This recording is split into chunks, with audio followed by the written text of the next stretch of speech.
Saudara-saudara sekalian yang mulia, Imamul Haddad di dalam menulis kitab Risalatul Mu'awanah ini telah menjelaskan ada beberapa niatan di dalam mengarang kitab ini. Yang lalu dijelaskan yang pertama, niatannya mematuhi perintah Allah dan perintah Rasulullah sallallahu alaihi wasallam. Beliau sampaikan ayat-ayat Qur'annya di mana perintah-perintah Allah untuk dakwah dan seterusnya. Kedua, karena berharap ganjaran besar yang dijanjikan oleh agama terhadap orang-orang yang menunjukkan jalan hidayah, yang dakwah menuju kebaikan, yang menyebarkan ilmu. Banyak janji-janji agama. Dua tuh niatnya. Yang ketiga, ini niatannya nih. Kata beliau, motivasi mengarang Risalah Mu'awanah ini yang ketiga, di samping mematuhi perintah Allah, di mana Allah nyatakan wal takum minkum ummatun yad'una ilal khair wa ya'muruna bil ma'ruf wa yanhauna 'anil munkar ulaika humul muflihun. Perintah Allah, ud'u ila sabili rabbika bil hikmah wal mau'izatil hasanah. Perintah Rasulullah, liyuballighi syahidu minkumul ghaib. Perintah Rasulullah, man da'a ila hudan. Bagaimana menyebarkan ilmu. Perintah Rasulullah, al khalqu kulluhum ayalullah wa ahabbuhum ilallahi ta'ala anfa'uhum li'ali, dan seterusnya. Dari ayat-ayat Quran yang disebutkan maupun yang tidak disebutkan. Yang ketiga, motivasi mengarang kitab Risalah Mu'awanah ini ada permintaan dari seorang habaib, wali min auliyaillah, namanya Habib Ahmad bin Hashim Al-Habsyi. Inilah murid Imam Haddad yang minta dikarangin kitab ini. Namanya Habib Ahmad bin Hashim Al-Habsyi, seperti dijelaskan di dalam kitab karangan Habib Zain bin Ibrahim bin Semit Al-Fawaidul Mukhtarah, bahwa Imamul Haddad mengarang kitab ini atas dasar permintaan seorang wali min auliyaillah. Wali minta, mewali. Jadi kitab ini dikarang untuk muridnya yang sudah jadi wali. Orang dulu nyebutnya Sayyid. Kepada habaib itu Sayyid aja. Belakangan kalau Sayyid buat keturunan Hasan, Habib buat keturunan Husain, begitu. Habib Abdul Haddad dia namanya Sayyid Abdullah Al-Haddad, gitu. Orang dulu nyebut begitu. Kalau Sayyid Agil Munawar dari Hasan, gitu. Sayyid Muhammad Al-Maliki dari Sayyidina Hasan, begitu. Belakangan istilah baru untuk Sayyidina Husain, Habib. Jadi Nabi itu cucu laki-laki dua, Hasan sama Husain. Ini dua ini mirip sama Nabi, kayak satu semangka dibelah dua. Hasan dari pusar ke atas Hasan, dari pusar ke bawah Husain. Kalau digabung jadi satu, postur Nabi Muhammad sallallahu alaihi wasallam. Diledek Sayyidina Ali oleh Abu Bakar Siddiq dalam candaannya. Ali, anakmu nggak ada yang miripmu, gitu. Kata Abu Bakar, bisa aja ente, gitu. Sebab Sayyidina Hasan mirip Nabi, gantengnya Masya Allah. maka bininya banyak. Sayyidina Hasan wong ganteng, begitu ganteng. Sayyidina Ali pegel ngadepin anaknya yang namanya Hasan, nikah mulu, nikah sampai orang kampung ditakut-takutin sama Sayyidina Ali. Orang kampung, anak gue nih Hasan tukang kawin cerai. Lu jangan mau kalau anak lu mau dikawinin Hasan, jangan mau.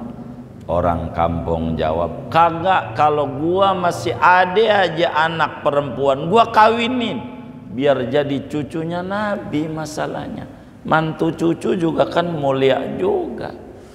Begitu. Sayyidina Hasan ganteng, ganteng. Al Hasan, kalau beliau Al Husaini. Ini Habib Ahmad bin Hashim nih wali besar. Al-Habsyi marganya yang minta nih. Kata Habib Ahmad bin Hashim, ini dipuji sama beliau.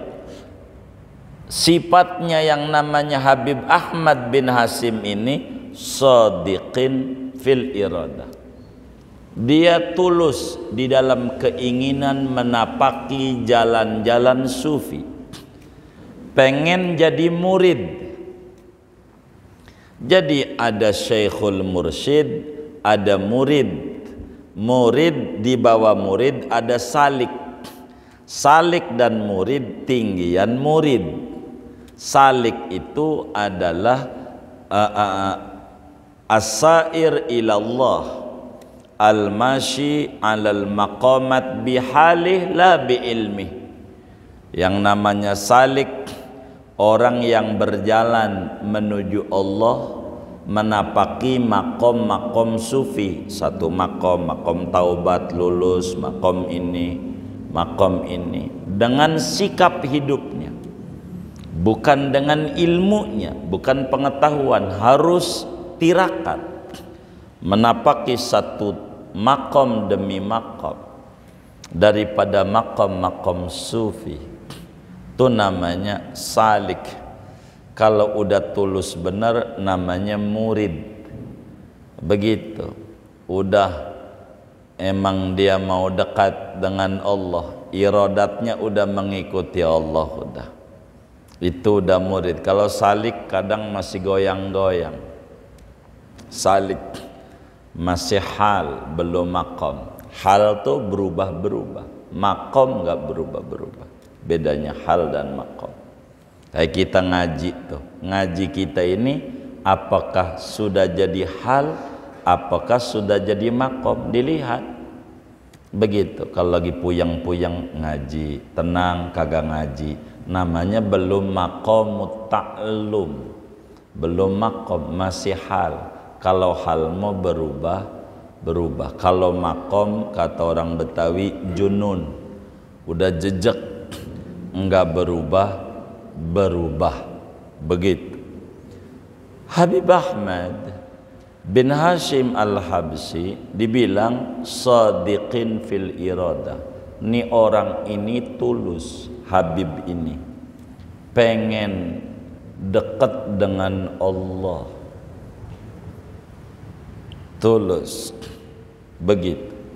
Salikin li subulis sa'adah, dia menapaki jalan-jalan kebahagiaan, pengen jadi orang bahagia.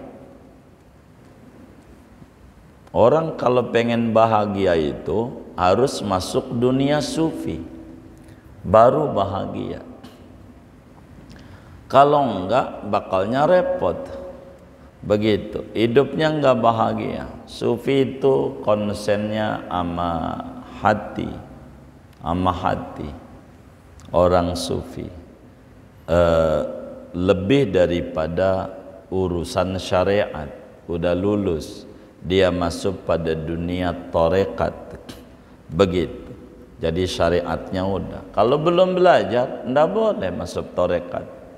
Belum ngerti wudu apa, nantinya sorban doang sama jubah sepanjang sorban 15 meter, ndak ngerti apa-apa. Ndak boleh. Habib Utsman bin Yahya mufti Betawi tulis, Kata beliau dalam bahasa kitabnya itu bukan torekat, namanya tarikat, tarik ikat, begitu bahasa beliau. Begitu, ada makom-makomnya untuk menuju ke sana. Ini Habib ini minta, dan bagusnya ilmu diminta. Al ilmu yu'ta wa la ya'ti. Ilmu itu yang bagus diminta. Gitu. Ini kitab ini diminta untuk dikarangkan tentang wasiat, pesan-pesan. Jadi kitab Risalah Muawanani judul lainnya pesan-pesan Imam Haddad kepada murid kesayangannya yang pengen, bahasa kita orang, jadi wali. Jadi wali itu pengen didemenin Allah. Man yatawallahu Allahu al-waliyu man yatawallahu Allahu ta'ala ala amri. Udah ngikutin aja. Itu begitu. Dia minta sama Imam Haddad, guru, tolong dong beri saya wasiat. Bagaimana cara menapaki jalan-jalan sufi supaya saya ini hidup bahagia. Bahagia, karena orang sufi itu orang paling bahagianya orang. Begitu sufi, dan sufi itu bukan miskin, kaya-kaya. Sayyidina Utsman bin Yahya, Sayyidina Utsman bin Affan, kaya, sufi. Jadi pejabat, Umar bin Khattab sufi, pejabat. Imam Ali bin Abi Thalib sufi, pejabat. Sayyidina Abu Bakar Siddiq sufi, pejabat. Enggak perlu berhenti jadi jabatan dalam dunia sufi. Nah, begitu. Enggak berhenti, kudu duduk aja di masjid. Kagak. Ada bagian-bagiannya. Saudara dagang bisa jadi wali asal benar mengikuti syariat, bagaimana dagang yang diatur. Nanti mengikuti torekat, itu bisa semuanya. Ada jalan-jalannya. Nah, kitab ini ditulis oleh Imam Haddad untuk muridnya yang udah wali. Jadi wali ngarang untuk wali. Dari situ aja udah kebaca makomnya Imam Haddad tinggi. Begitu. Kalau kita kan ngarang buat orang awam. Ini bukan ngarang nasihat untuk kelas wali. Begitu, yang pengen menapaki jalan sufi. Begitu. Sufi ini bukan kayak kita, bajunya compang-camping, dekil, kotor. Ini sufi namanya sulit finansial. Bukan sufi orang mansofa qalbuhu an kuduratin nafas. Sufi itu orang yang jernih hatinya dari kekeruhan nafsu.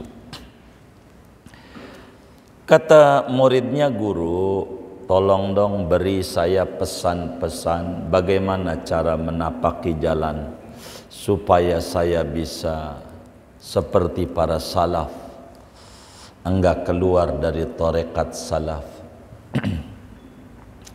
Maka kata Imam Haddad, akhirnya saya penuhi permintaannya itu. Sehingga orang yang ngaji kitab ini Allah akan jadikan orang bahagia. Yang ngaji Risalah Muawanah itu bakalan menjurus pada sa'adah, kebahagiaan. Begitu, hidupnya penuh bahagia, enggak puyeng. Begitu, enggak puyeng. Begitu. Saya penuhi. Kenapa saya penuhi? Niatannya ya menjunjung tinggi perintah itu. Allah, perintah Rasulullah. Pengen dapat ganjaran besar, idza mata ibnu Adam dan seterusnya. Dan juga pengen dapat pertolongan Allah.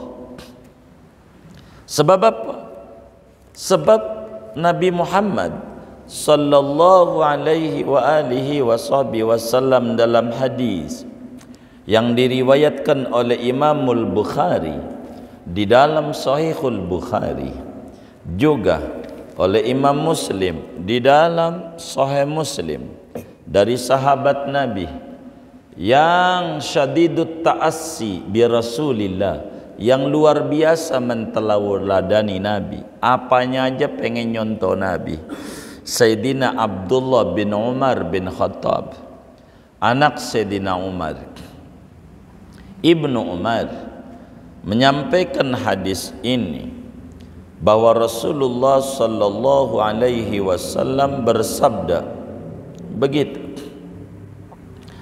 Apa kata Nabi?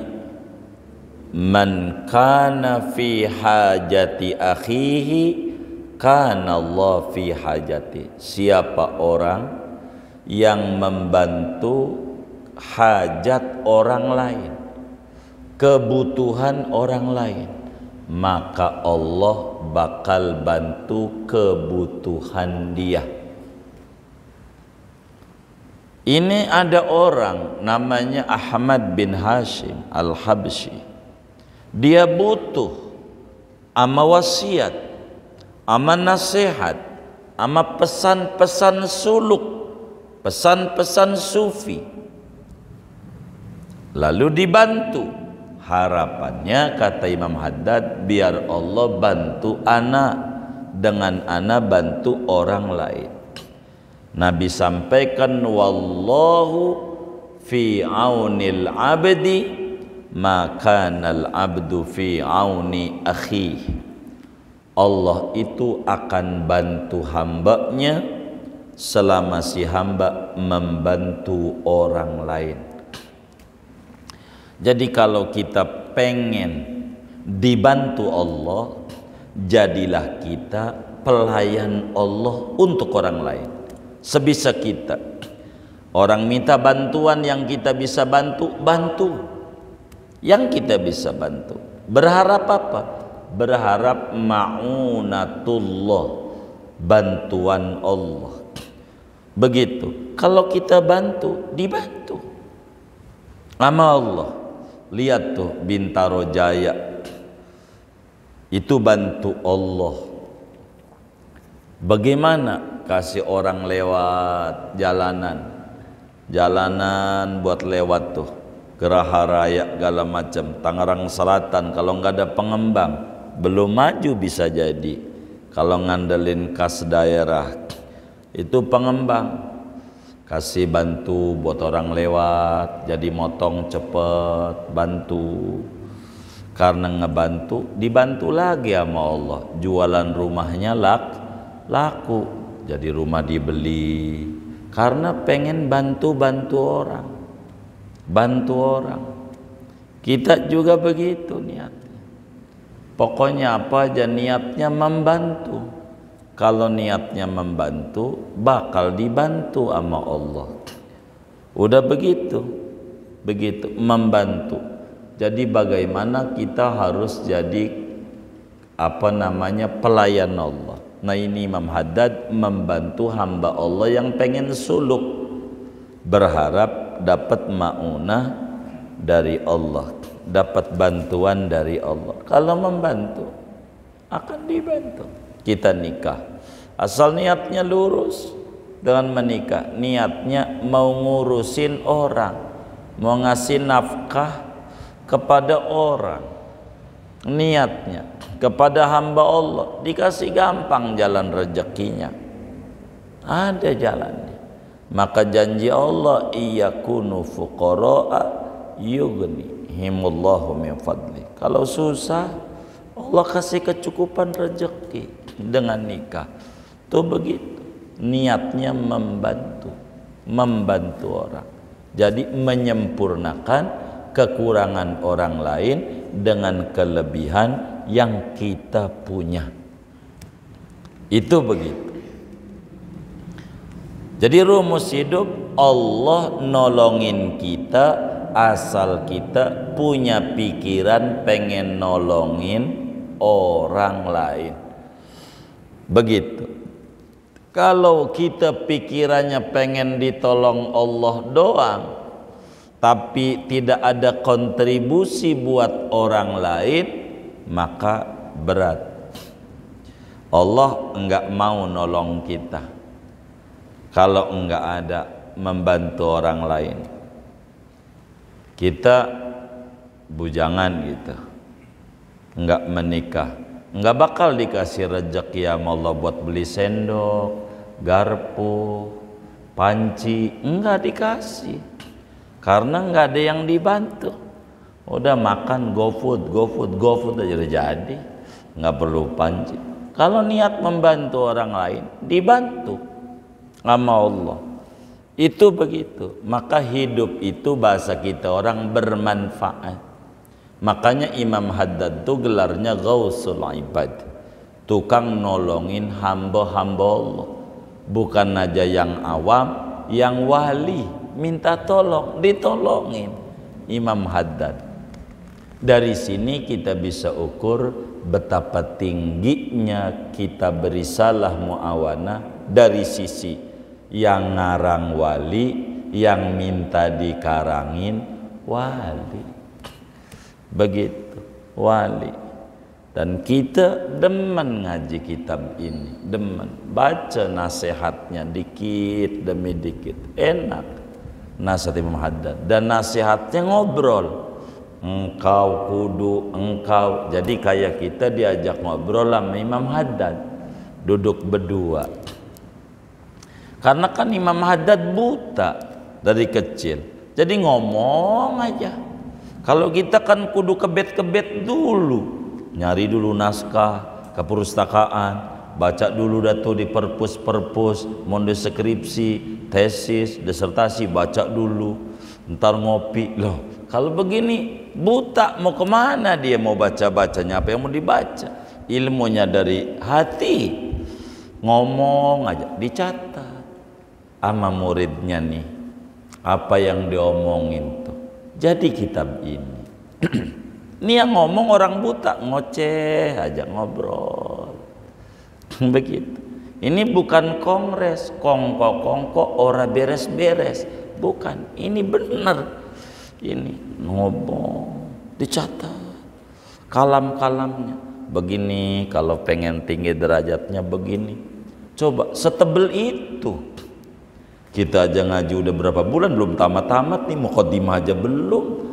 Pesan pertama kita ini berapa jam ini, kan begitu tuh ngomong aja, enggak kehabisan ilmunya.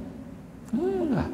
Imam Haddad, bahasa beliau astagfirullah, kata beliau, saya mohon ampun nama Allah. Ini namanya tawaduknya Imam Haddad.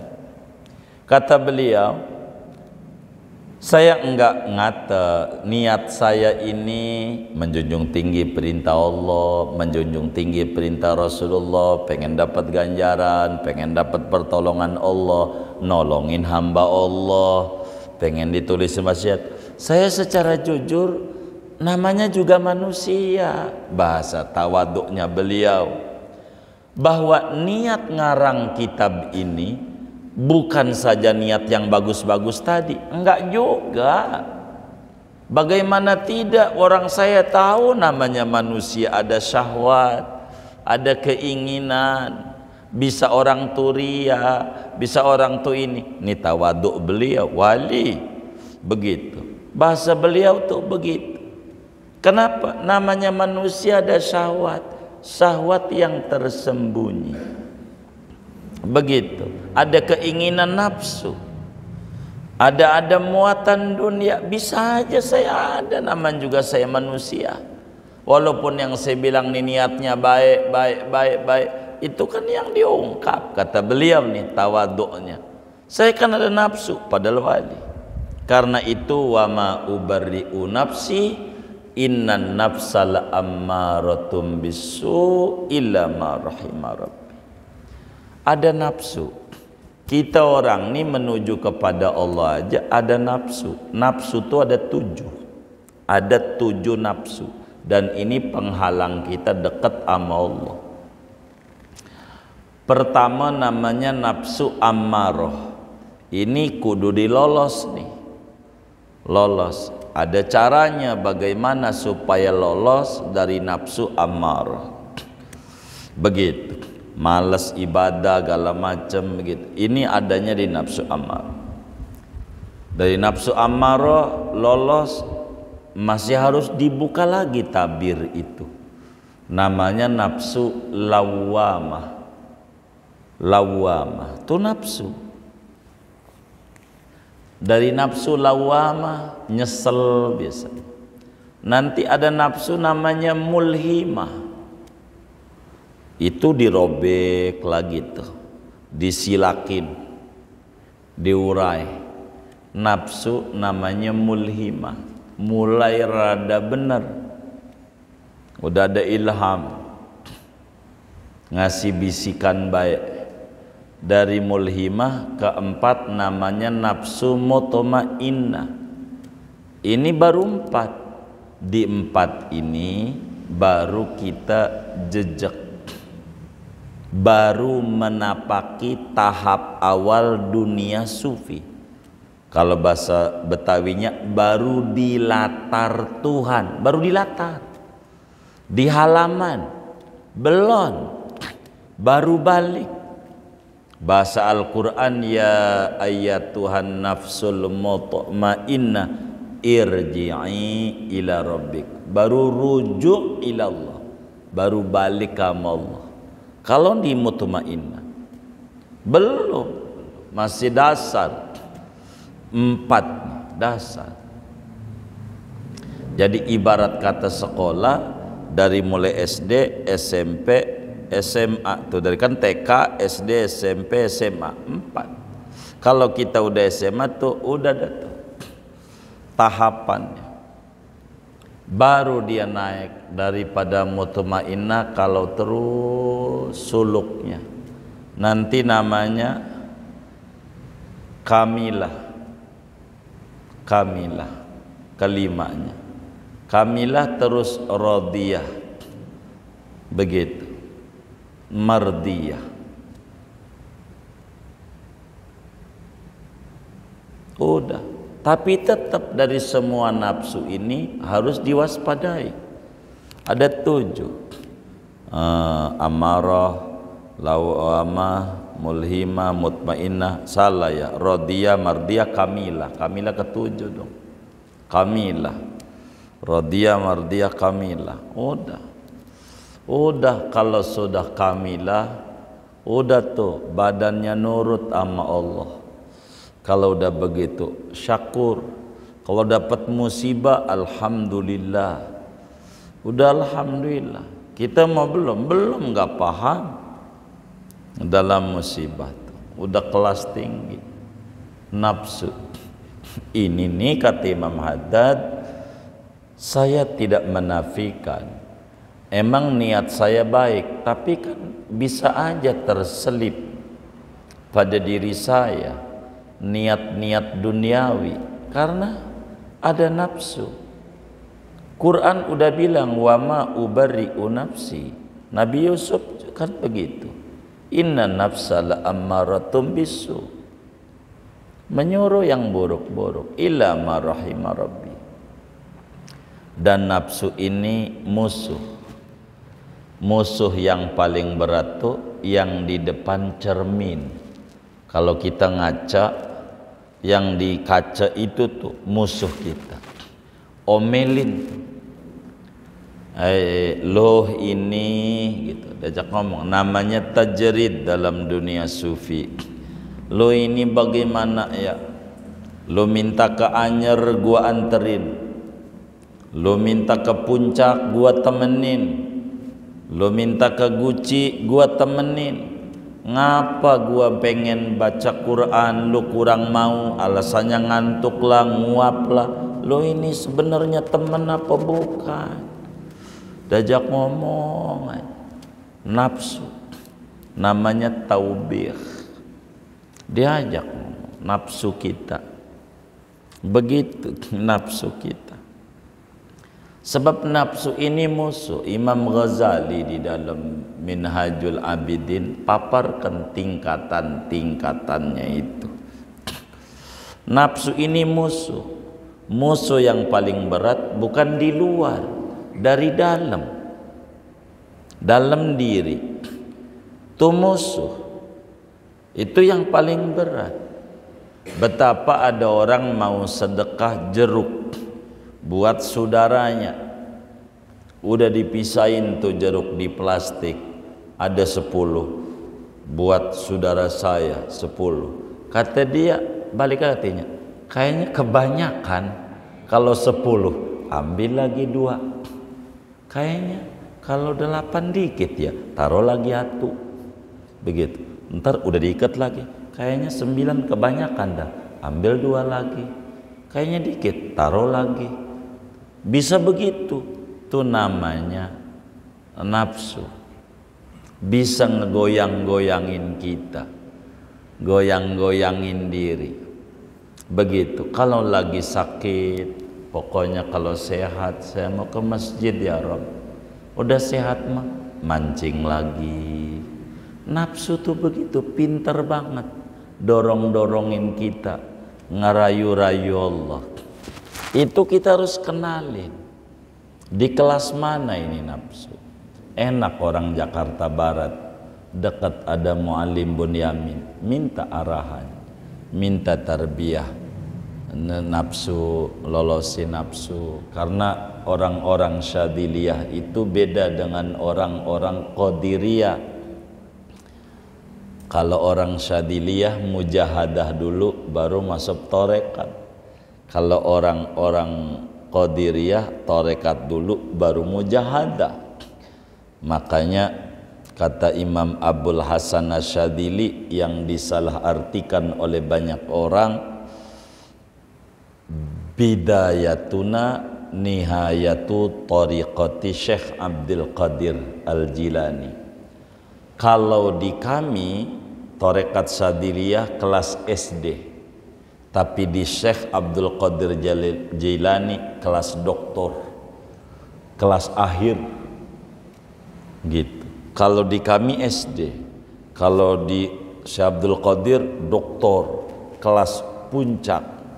Maknanya terkesan tinggian torekat Syadiliyah, betapa torekat Qadiriyah udah tinggi, dia masih SD. Begitu kelas yang tingginya itu.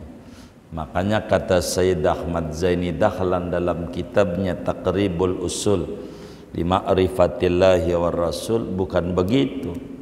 Di dalam tarekat Qadiriyah masuk tarekat dulu baru mujahadah. Kalau tarekat Syadiliyah mujahadah dulu, bebasin nafsu amarah. Nafsu amarah suruh puasa dulu sampai lulus auratnya. Udah lulus 3 tahun baru lulus 1, ya berarti 7 tahun. Kalau 3 tahun 1, 3 kali 7, 21 tahun, keburu modar.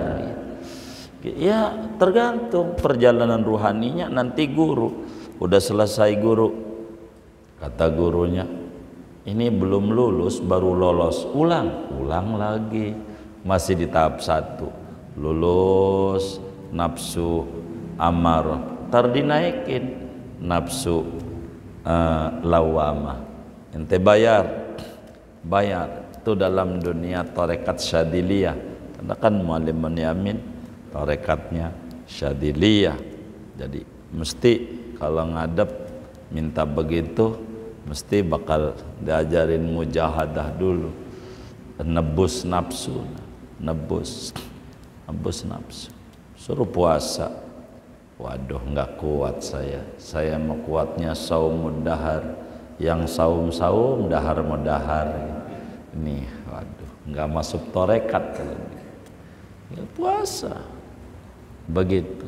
Itu bedanya Qadiriyah sama Syadiliyah dalam beberapa metode torekatnya. Maka wan nafsu adun, nafsu itu musuh. Wal adu la yu'man, musuh itu jangan dipercaya, patut dicurigai.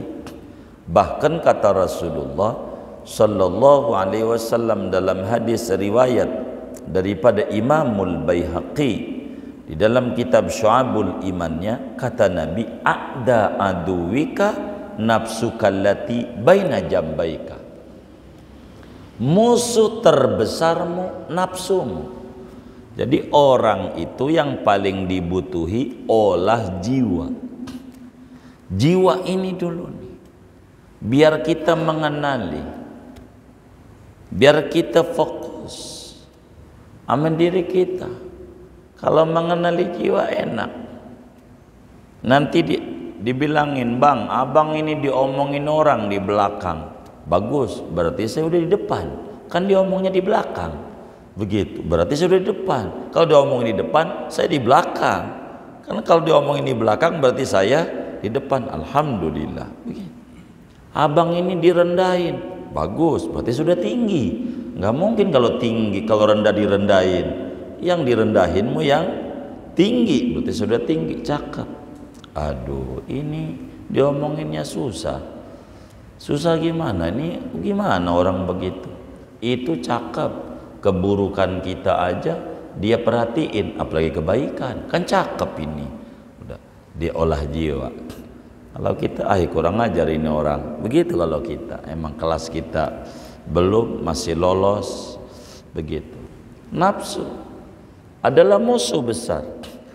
Kata Imam Al-Busiri dalam burdahnya, wan nafsu katifli in tuhmilhu syabba ala hubbir radha'i wa in taftimhu yanfatimi. Nafsu itu kayak bocah, kalau dibiarkan enen ampe SD nete, kalau disapi mah sapi. Nafsu tuh kalau diturutin, nih ngaji males turutin terus, lama, wah kagak enak, udah lama, tambah parah gitu. Kita sakit, udah lama gak berobat, biarin dah, modar. Orang sakit berobat, itu nafsu tuh begitu. Nafsu pengennya entar, ada aja alasannya. Itu nafsu. Begitu diajak ngaji, bang ngaji yuk, sorry bro, gua repot. Itu namanya kurang ajar. Menuduh yang ngaji sama dengan pengangguran, kan kurang ajar. Semua orang juga repot, cuman disempetkan. Bukan repot, gua repot duluan ya, yoi kata dia. Akhirnya pagi dia ngaji, pulang dari ngaji masih nongkrong juga di gardu, malu juga, minggir aja. Tuh begitu, nafsu begitu. Nafsu. Nah, Nabi bilang a'da aduwik nafsukallati baina jambaik. Musuh besarmu nafsumu, diri sendiri. Bagaimana kita olah jiwa? Olah jiwa, healing. Ini kan ngolah diri. Gue bisa sukses, suka ada tuh di media sosial tuh. Begitu. Hari ini gue banyak rezeki, namanya ngobatin jiwa, biar muncul semangat. Maksudnya begitu. Yang orang punya, suatu saat gue punya, namanya penyemangat. Ini pengobatan jiwa, diri sendiri yang ngolah. Itu begitu. Karena itu ada seorang pujangga Islam mengatakan pada bagian ini, kata Imam Haddad, ta'arraf nafsakala ta'man ghawa ilaha fannafsu akhbasu min sab'ina syaitona. Kata waliullah, kenali nafsumu, jangan jangan percaya sama tipu daya nafsu, sebab nafsu lebih berbahaya daripada 70 setan di luar. Jembatannya nafsu, harus dicurigai, itu nafsu. Karena itu supaya selamat daripada riya, ini doanya yang diajarkan Nabi dibaca. Kalau kita ada khawatir riya, mau sedekah khawatir riya, doanya ini. Mau ibadah khawatir riya, doanya ini. Allahumma inni a'udzubika an usyrika bika wa ana a'lam wa astaghfiruka lima la a'lam. Ini doa supaya terhindar dari penyakit riya, penyakit hati. Imam Haddad begitu. Jadi biar kita enggak riya, mau sholat, mau ibadah, mau ngaji, mau ngajar, mau apa aja, baca ini. Allahumma inni a'udzubika an usyrika bika wa ana a'lam wa astaghfiruka lima la a'lam. Doa ini supaya kita enggak riya, supaya bersih dari penyakit hati. Allahumma inni a'udzubika an usyrika bika wa ana a'lam wa astaghfiruka lima la a'lam. Begitulah dalam ngarang kitab aja beliau membaca doa itu yang kelasnya wali, apalagi kita. Saudara mau berangkat ngaji, doa di rumah begitu. Allahumma inni a'udzubika an usyrika bika wa ana a'lam wa astaghfiruka lima la a'lam. Saudara mau sedekah, ada kotak amal Jumat, doa biar kita selamat daripada riya dan akhlak-akhlak buruk yang lainnya. Segini bacaan kita singkatnya malam hari ini ngaji. Di antara alasan Imam Haddad mengarang kitab ini permintaan seorang habaib, yaitu Habib Ahmad bin Hashim Al-Habsyi, seorang wali min auliyaillah, minta diberikan petunjuk dan arahan bagaimana cara suluk yang benar kepada Allah Subhanahu wa taala. Mudah-mudahan kita dapat keberkahan Imam Haddad, keberkahan Habib Ahmad bin Hashim Al-Habsyi, yang dari beliaulah akhirnya Imam Haddad memberikan ilmu manfaat buat kita bersama. Moga hidup kita berkah dunia dan akhirat kita. Amin. Al-Fatihah.